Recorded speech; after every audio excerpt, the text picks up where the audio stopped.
जय माता दी। आज शुक्रवार के दिन आइए सुनते हैं माँ अन्नपूर्णा की यह कथा। एक समय की बात है। काशी निवासी धनंजय की पत्नी का नाम सुलक्षणा था।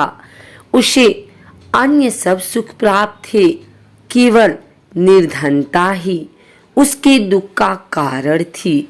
यह दुख उसे हर समय सताता था।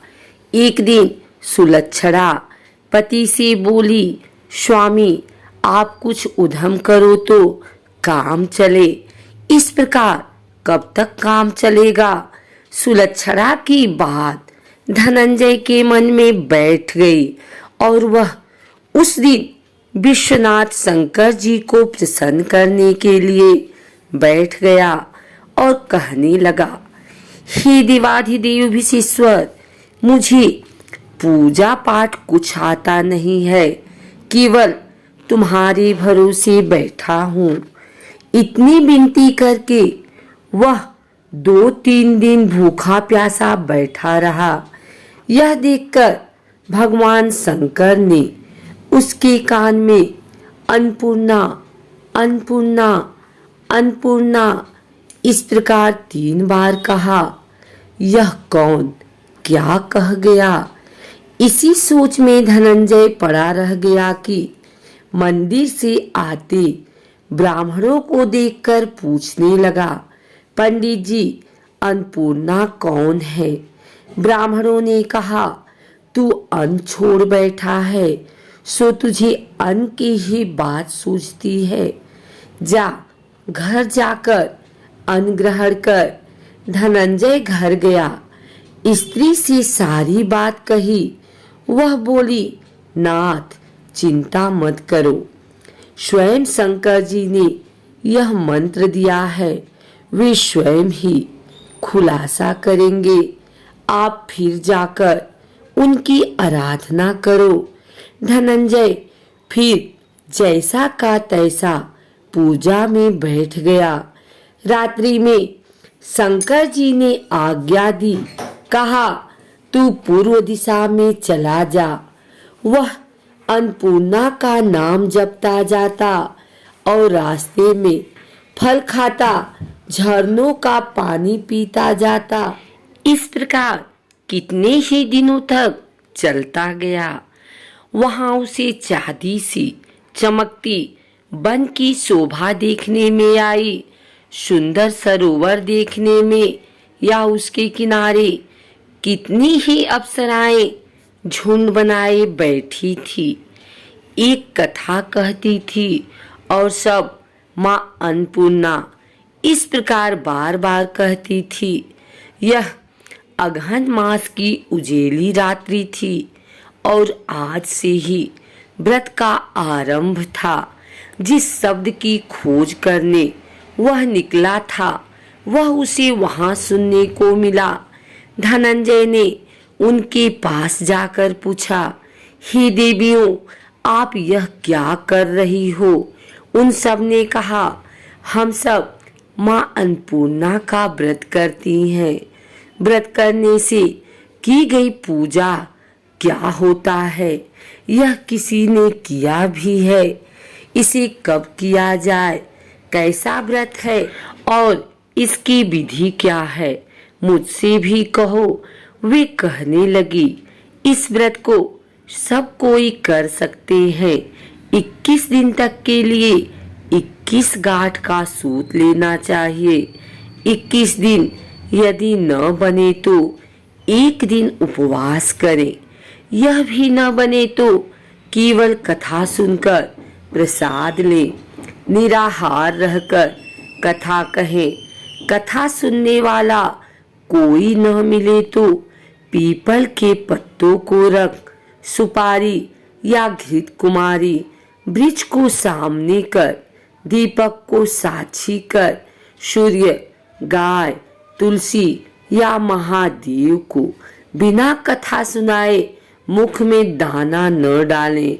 यदि भूल से कुछ पड़ जाए तो 1 दिवस फिर उपवास करें। व्रत के दिन क्रोध न करें और झूठ न बोले। धनंजय बोला, इस व्रत के करने से क्या होगा? वे कहने लगी, इसके करने से अंधों को नेत्र मिले, लूलों को हाथ मिले, निर्धन के घर धन आए, बाझी को संतान मिले, मूर्ख को विद्या आए। जो जिस कामना से व्रत करे माँ उसकी इच्छा पूरी करती है। वह कहने लगा, बहनों, मेरे भी धन नहीं है, विद्या नहीं है, कुछ भी तो नहीं है। मैं तो दुखिया ब्राह्मण हूँ, मुझे इस व्रत का सूत दोगी? हाँ भाई, तेरा कल्याण हो, तुझे देंगी। ले, इस व्रत का मंगल सूत्र ले। धनंजय ने व्रत किया, व्रत पूरा हुआ। तभी सरोवर में से 21 खंड की सुवर्ण सीढ़ी हीरा मोती जड़ी हुई प्रकट हुई। धनंजय जय अन्नपूर्णा अन्नपूर्णा कहता जाता था। इस प्रकार कितनी ही सीढ़ियां उतर गया तो क्या देखता है कि करोड़ों सूर्य से प्रकाशमान अन्नपूर्णा का मंदिर है। उनके सामने सुवर्ण सिंहासन पर माता अन्नपूर्णा विराजमान है। सामने भिक्षा हेतु शंकर भगवान खड़े हैं। दिवंगनाएं चवर डुलाती हैं, कितनी ही हथियार बांधे पहरा देती हैं। धनंजय दौड़कर जगदम्बा के चरणों में गिर गया। देवी उसके मन का क्लेश जान गई। धनंजय कहने लगा, माता, आप तो अंतर्यामिनी हो, आपको अपनी दशा क्या बताऊं?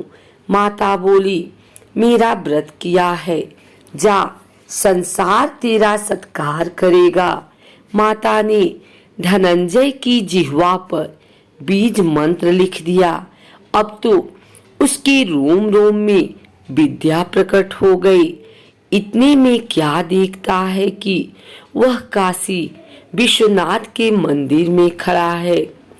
माँ का वरदान ले धनंजय घर आया। सुलक्षणा से सब बात कही। माताजी की कृपा से उसके घर में संपत्ति उमड़ने लगी। छोटा सा घर बहुत बड़ा गिना जाने लगा। जैसे शहद के छत्ते में मक्खियां जमा होती हैं, उसी प्रकार अनेक सगे संबंधी आकर उसकी बड़ाई करने लगे। कहने लगे, इतना धन और इतना बड़ा घर, सुंदर संतान नहीं तो इस कमाई को कौन भोग करेगा? सुलक्षणा से संतान नहीं है, इसलिए तुम दूसरा विवाह करो। अनिच्छा होते हुए भी धनंजय को दूसरा विवाह करना पड़ा और सती सुलक्षणा को सौत का दुख उठाना पड़ा। इस प्रकार दिन बीतते गए। फिर अगहन मास आया। नई बंधन से बंधे पति से सुलक्षणा ने कहलाया कि हम व्रत के प्रभाव से सुखी हुए हैं, इस कारण यह व्रत छोड़ना नहीं चाहिए।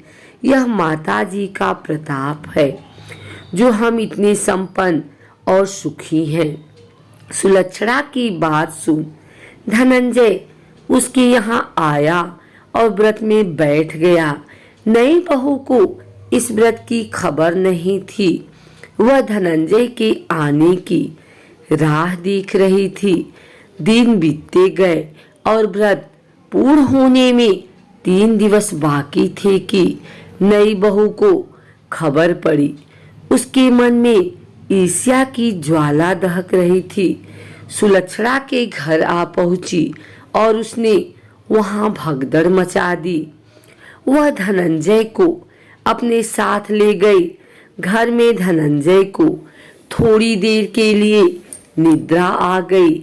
इसी समय नई बहू ने उसका व्रत का सूत तोड़कर आग में फेंक दिया। अब तो माताजी का कोप जाग गया। घर में अकस्मात आग लग गई।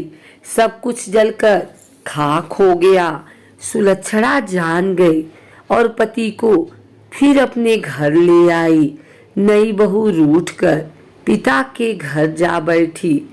पति को परमेश्वर मानने वाली सुलक्षणा बोली, नाथ घबराना नहीं, माताजी की कृपा अलौकिक है।